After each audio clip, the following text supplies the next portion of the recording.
That's the solutions. So what are the advantages of Islamic world? And deficits also. What's the meaning of deficits? You know? The deficiencies, the things that are lacking, missing. Yeah. I've traveled to several Islamic countries, and I've found that the best thing about that is the accessibility of worship, and to hear the adhan called, just the mention of Allah subhanahu wa ta'ala on a regular basis is a blessing.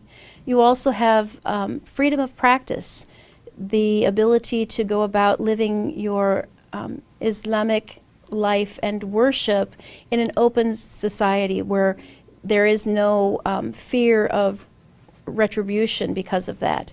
That's certainly an advantage for every Muslim in this day and age. The deficiencies of the Muslim countries is oftentimes they tend to see only the problems that they have or the issues that they have in their local areas, and that would lead to a situation where they're more closed and they don't acknowledge the people, the Muslim communities around the world. If we did that and we gather around the Islamic identity and issues, we certainly would have the power of being numerous, and that would help in many ways. Okay, the other question is, how about the spreading of Islam? How it must be did? I mean, which ways do you advise to the Islamic world, even in USA and other countries? You said that you have in some countries, even you repeat that, then you say that, what do you advise to spread Islam? Well, if we look at the history of Islam and how it spread through the world, people like Ibn Battuta, Tariq ibn Ziyad, who opened up North Africa and moved into the Iberian Peninsula, these people were so effective in spreading Islam simply because of their good character and their manners.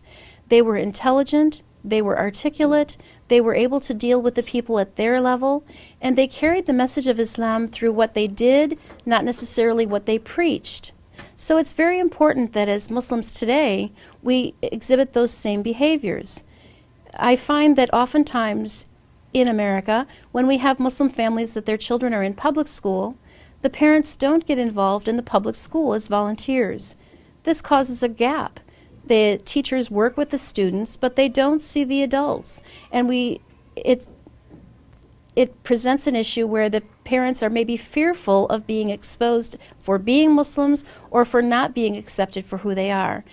And in a society like America, that couldn't be farther from the truth. People here are very accepting and very open to meeting new people and accepting new ideas. So we need to take advantage of that. Then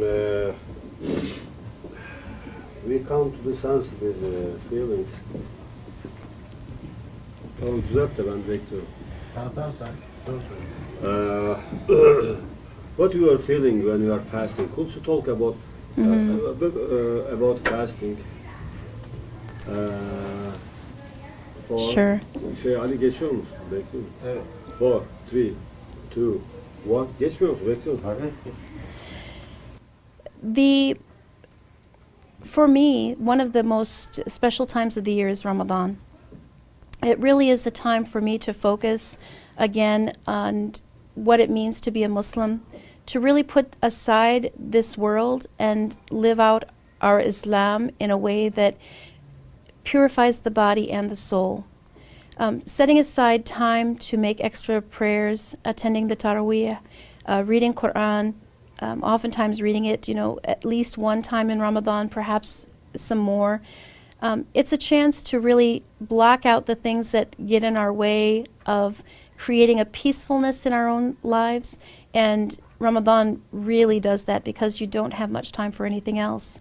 It's challenging as a teacher because the last few years we've been teaching and fasting, and so it gives us a greater appreciation for the time that we can make iftar and feel the relief that is guaranteed by Allah subhanahu wa ta'ala. What about Hajj? Have you been in Hajj? I have not made Hajj, but I've had the wonderful opportunity of going to Mecca for Umrah, and it was an experience that I would love to repeat again and again. I was very fortunate that I made my whole Umrah within a meter of the Kaaba. And every time I made the tawaf around the Kaaba, I got to touch the Rukn Yamani, and I actually got to touch the black stone. And to stand in the spot where Ibrahim and his son placed the stones to build this structure, it's just amazing to me. It's people always said that when you make Umrah or Hajj, it really calls for you to come back, and indeed I feel that to be the case. As soon as I have the opportunity, inshallah, I will go back to Saudi Arabia and perform the Umrah again, and inshallah the Hajj soon. When you are praying, what do you feel? It's, for me, sometimes it's a point of sadness, because in the Salah, I reflect on all the things that I'm probably falling short of, the things that I haven't done, and I really open my heart for Allah and ask for His forgiveness during the Salah. This is the one time that I'm closest to Him. And it's the one time that I feel that I'm very much exposed, that Allah has at that moment, a window to my soul, and it's a very important part of my day. Okay. Salah, fasting, and Salah, fasting.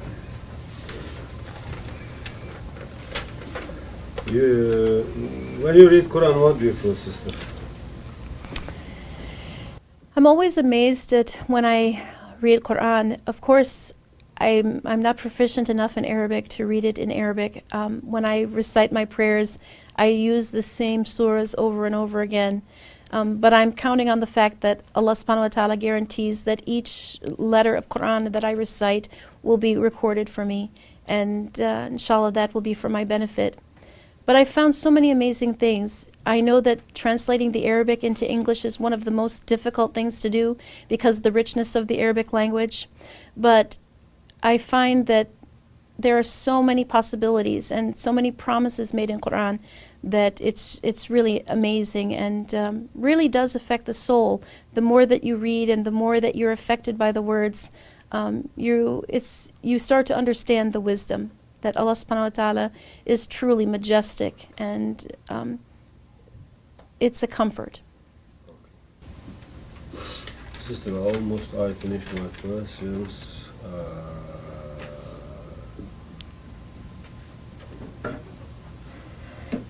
So, if you want to say something that you forget to say, or if you have any advice to the Islamic world, now you can say this, then